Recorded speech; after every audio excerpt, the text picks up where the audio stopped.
The heated supply tent offered little comfort against the savage Norwegian cold that clawed at its canvas walls. Inside, the air hung thick with the smell of gun oil, instant coffee, and the particular tension that comes before men are sent into conditions designed to break them.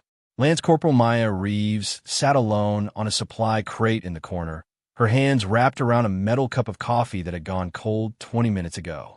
She didn't drink it. She just held it, letting the weight anchor her while the world around her buzzed with the easy confidence of men who belonged.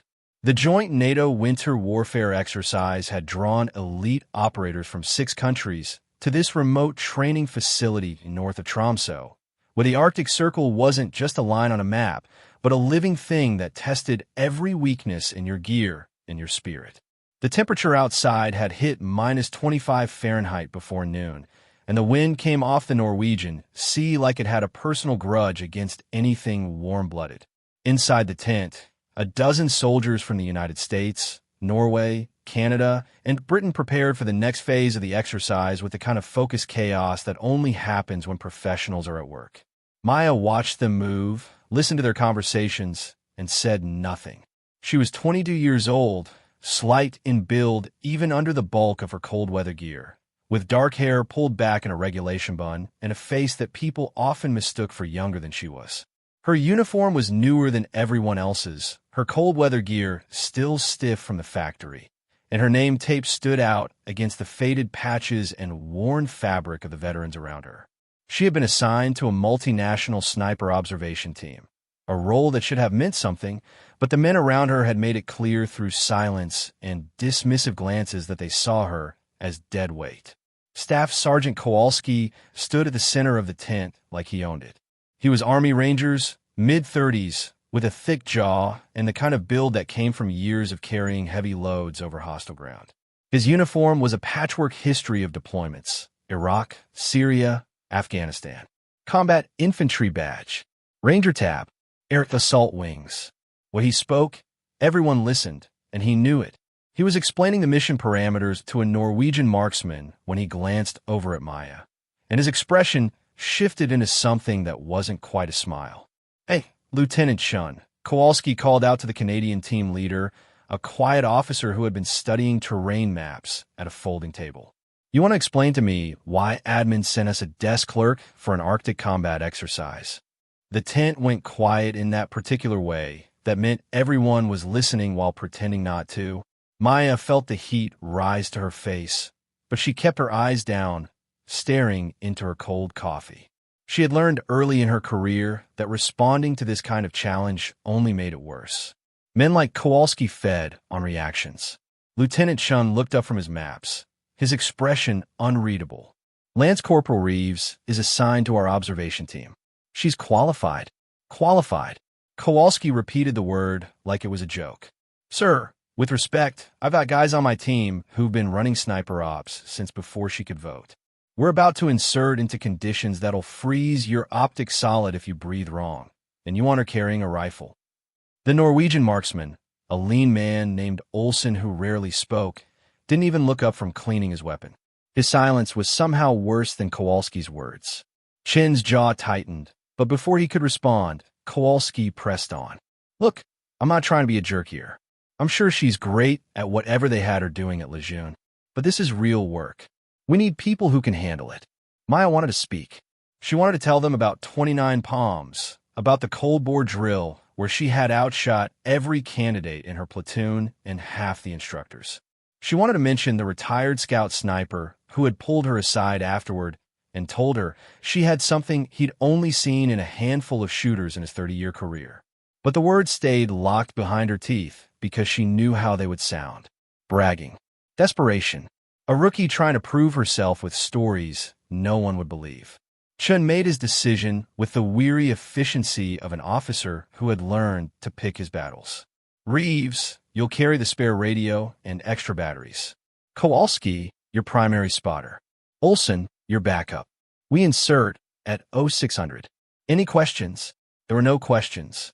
The assignment had been made, and Maya had been relegated to pack mule.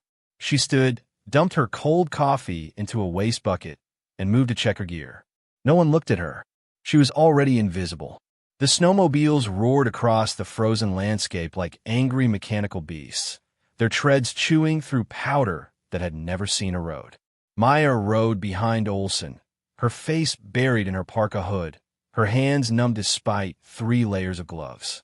The insertion point was 40 kilometers from base, deep into a valley system that the Norwegian military used for Arctic warfare training. The terrain was brutal. Jagged peaks that clawed at the sky, frozen rivers that could drop you through thin ice into water cold enough to stop your heart in 90 seconds, and wind that came in gusts strong enough to knock a full-grown man off his feet. As they rode, Maya let her mind drift back, not to escape, but to remember who she was beneath the uniform that marked her as new, beneath the dismissive stares and the weight of equipment she had been given to carry because no one trusted her with anything else. She had grown up in rural Alaska, in a cabin 40 miles from the nearest town, where the road ended and the wilderness began.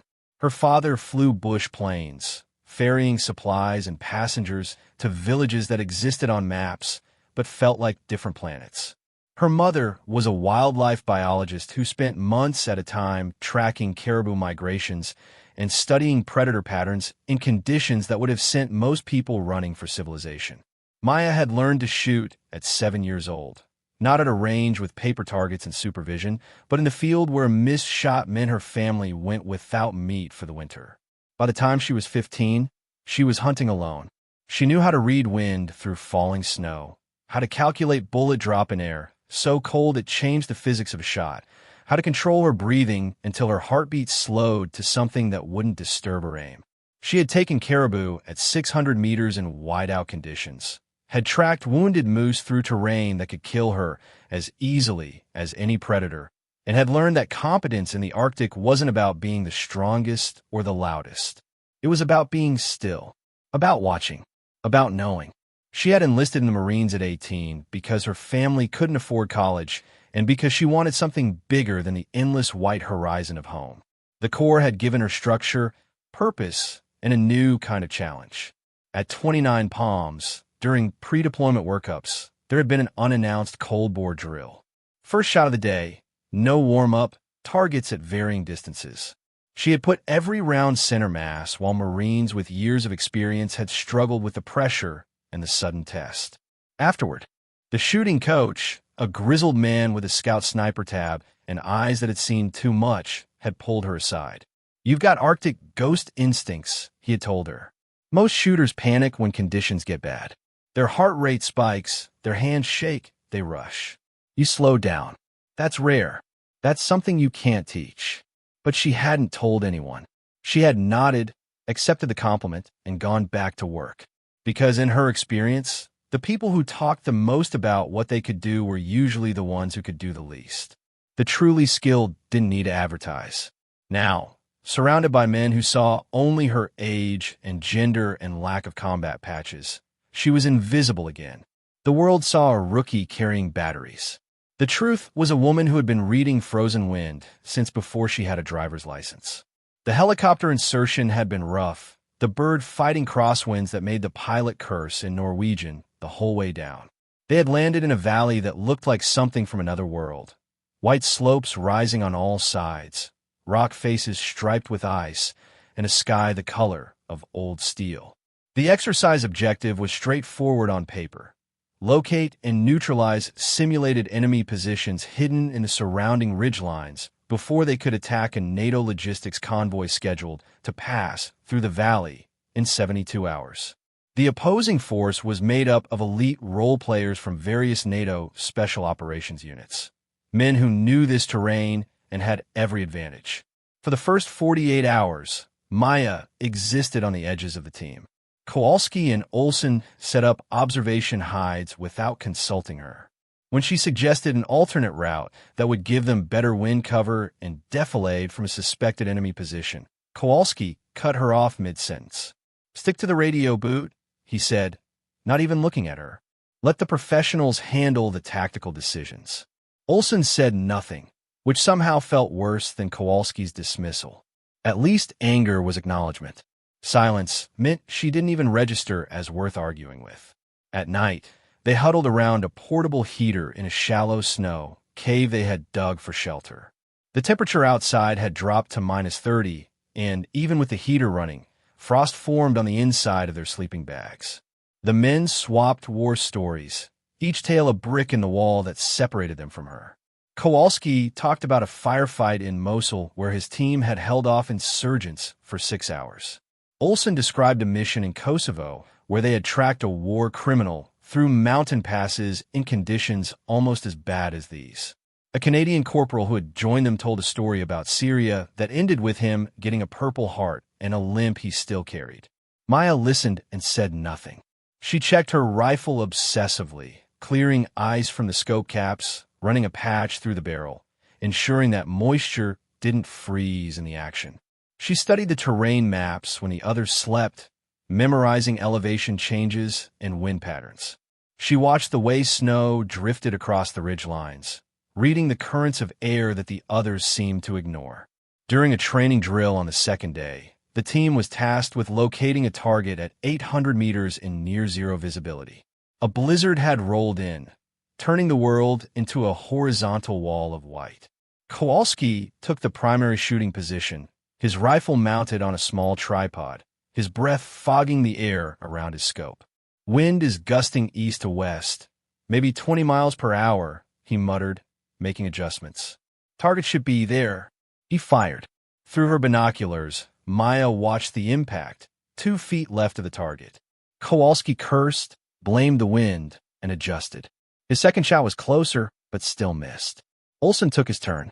His rifle jammed halfway through his preparation, ice having built up in the action despite his attempts to keep it clear. He cleared the jam, tried to acquire the target, and couldn't get a solid sight picture through the blowing snow. No one asked Maya. She stood behind them, mentally calculating what they were missing. The wind wasn't steady at 20 miles per hour. It was gusting between 15 and 35, with a slight downdraft component from the ridgeline above. The cold had increased air density, which meant the bullet would fly flatter but also be more affected by crosswind.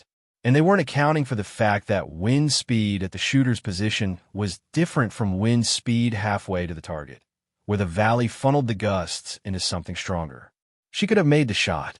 She knew it with the kind of certainty that came from years of experience in conditions exactly like these. But she said nothing, because speaking up would only invite more mockery.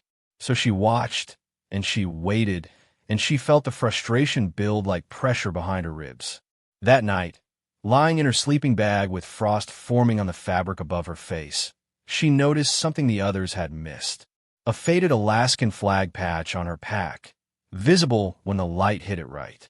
The way she instinctively read snow patterns on the ridgelines, turning her head to follow wind currents the way a wolf might test the air for scent. Small things, details, the kind of evidence that would matter only if someone was actually looking. No one was looking. On day 3, everything changed. The avalanche wasn't supposed to happen. Later, they would learn that exercise control had triggered it deliberately, testing emergency response protocols and forcing teams to adapt to genuine crisis conditions. But in the moment, all Maya knew was that the world exploded into white chaos. The sound hit first, a roar like a freight train made of thunder, and then the ground shook. She looked up from the terrain map she had been studying to see a wall of snow pouring down the western slope of the valley, a massive slide that buried their primary extraction route and cut them off from base. The radio crackled with overlapping transmissions, other teams calling in their positions, command trying to establish who was where.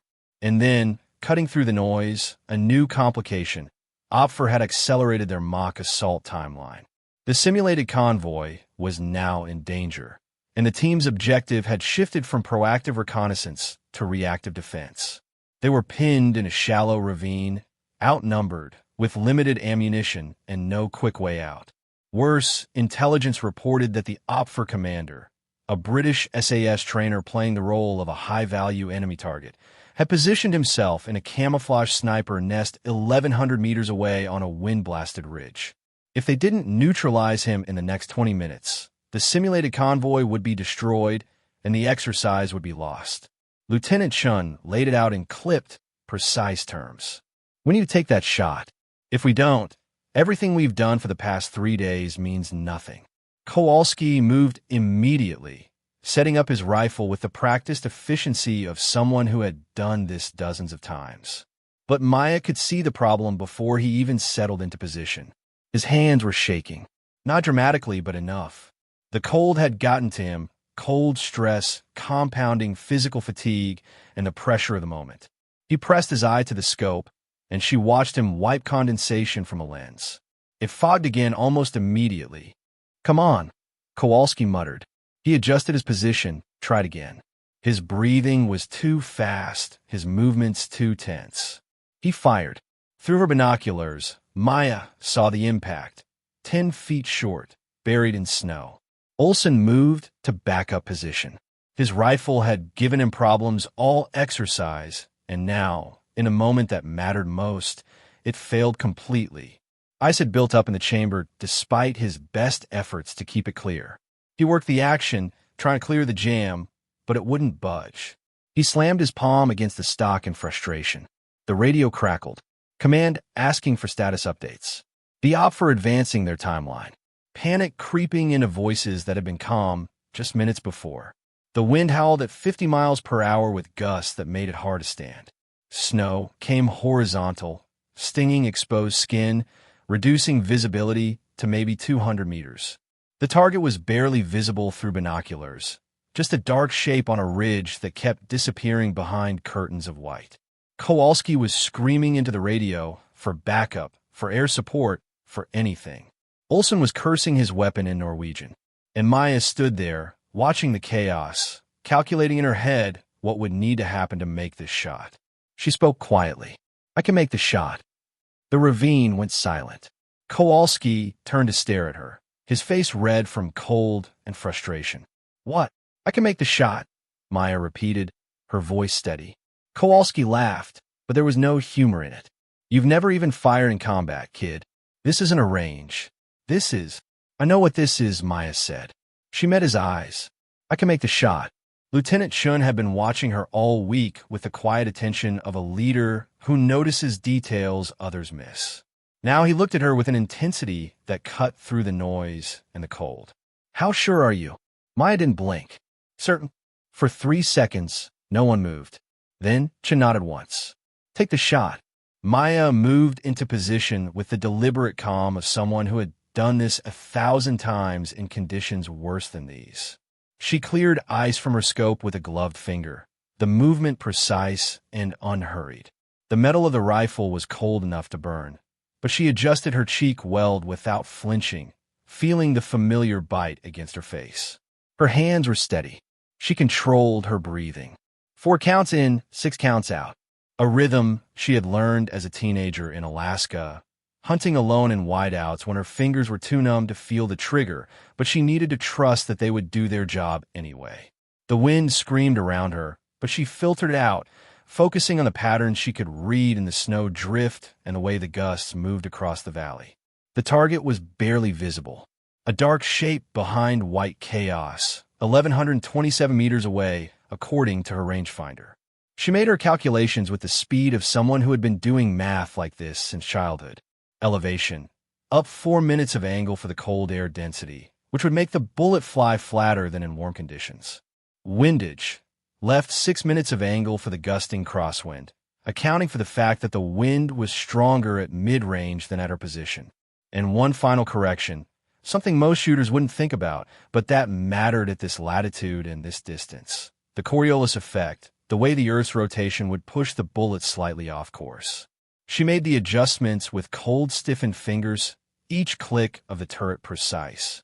Behind her, she could hear Kowalski muttering that this was insane. She could feel Chin's steady gaze on her back. She could hear the radio traffic getting more urgent. She exhaled slowly, feeling her heartbeat slow despite the adrenaline that should have been making it race. Her finger found the trigger. She applied pressure steadily, progressively, letting the shot break naturally rather than forcing it. The rifle bucked. The sound was swallowed by wind. For 2 seconds, nothing happened. The world held its breath. Then the radio crackled. The British SAS trainer's voice, calm and professional. Target eliminated. Direct hit. I'm out. The simulated convoy was saved. The exercise victory was secured.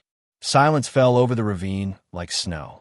Kowalski stared at Maya with an expression that couldn't decide between disbelief and something that might have been respect. Olsen slowly lowered his binoculars, his weathered face showing the first crack in its careful neutrality. Lieutenant Shun keyed his radio and reported the result to command, his voice carrying the kind of satisfaction that comes from being proven right about something you believed against the odds. Then he turned to Maya. Where did you learn to shoot like that? Maya safed her rifle and began the process of clearing eyes from the action. Alaska, sir. My whole life. The radio crackled again. The British SAS trainer asking for the shooter's call sign. Maya hesitated for just a moment, then keyed her mic. Reeves, Lance Corporal, United States Marines. There was a pause on the other end. When the SAS trainer spoke again, his voice carried weight that everyone in the ravine recognized. That was one of the best cold weather shots I've seen in 20 years of doing this job. Lance Corporal. You just became the benchmark for this exercise. Well done. The emotional payoff landed with the force of an avalanche. Respect, earned through undeniable competence that had been witnessed by everyone who had doubted her. That night, back at base after a brutal extraction that involved hiking 8 kilometers through waist-deep snow, the atmosphere had shifted in subtle but unmistakable ways. Kowalski didn't apologize. Men like him rarely did. But he didn't talk much either, and when he didn't question Maya's presence. Olsen, the Norwegian who had barely acknowledged her existence for 3 days, shook her hand before heading to his bunk and asked if she would be willing to review his cold weather shooting form the next day. Word spread the way it always does in military communities. Other teams heard about the shot, about the rookie who had succeeded where veterans had failed, about the 1,100-meter headshot in a blizzard. Suddenly, the rookie had a name, and people who had looked through her now nodded when she passed. But Maya didn't gloat. She didn't celebrate or make speeches or tell everyone the story from her perspective. She cleaned her rifle with the same careful attention she had given it all week, breaking it down completely to ensure no moisture remained that could freeze and cause problems later. She wrote an email home to her mother, keeping it brief because she had never been good with words on a screen. She ate a hot meal in the mess tent, grateful for food that didn't taste like freeze-dried chemicals. And then she slept deeply and dreamlessly in a bunk that was warm enough to make her forget the cold for a few hours.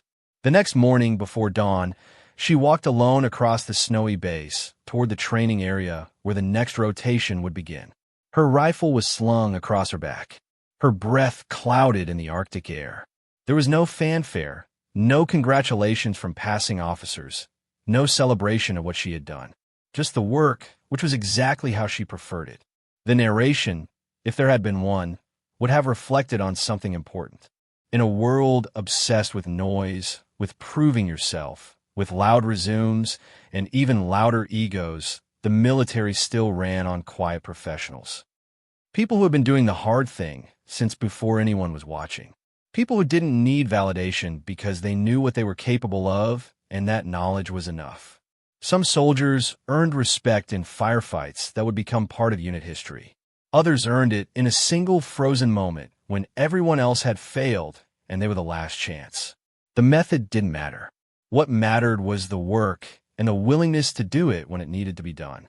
Maya Reeves walked toward the training area as the sun began to break over the Norwegian mountains, painting the snow in shades of pink and gold that would have been beautiful if she had been the kind of person to stop and appreciate beauty. But she had work to do, more training to complete, more skills to sharpen. Because that's what quiet professionals did. They kept working. Behind her, in the mess tent, Kowalski was telling the story to a new group of arrivals. And in his version, Maya had become something more than just a lucky shot. She had become an example of why you never judged based on appearances, why you gave everyone a chance to prove themselves, why assumptions were dangerous in environments where competence was the only currency that mattered. But Maya wasn't there to hear it. She was already at the range, checking her zero, preparing for whatever came next. Because titles and recognition were temporary, but skill was forever. And in the Arctic, where the wind never stopped and the cold never lied, skill was the only thing that kept you alive. They had called her a rookie. They had dismissed her, mocked her, relegated her to carrying batteries while real operators did real work. But the Arctic knew better. The Arctic had watched her move with the confidence of someone who belonged to frozen places, who understood wind and cold in ways that couldn't be taught in any school or training program. The Arctic had tested her and found her worthy. And now, walking alone across the snow with the dawn breaking behind her and new challenges waiting ahead, Maya Reeves was exactly where she needed to be. Not celebrating past victories, but preparing for future ones. Not demanding respect, but earning it through quiet, consistent competence. The wind picked up, carrying snow across the base in patterns she could read like text. She adjusted her collar against the cold and kept walking. There would be more exercises, more doubters, more moments where she would have to prove herself all over again. That was fine. She had been proving herself her entire life. The difference now was that at least a few people knew what she was capable of, and in time, when it mattered, more would learn. Not because she told them, but because she showed them. One impossible shot at a time.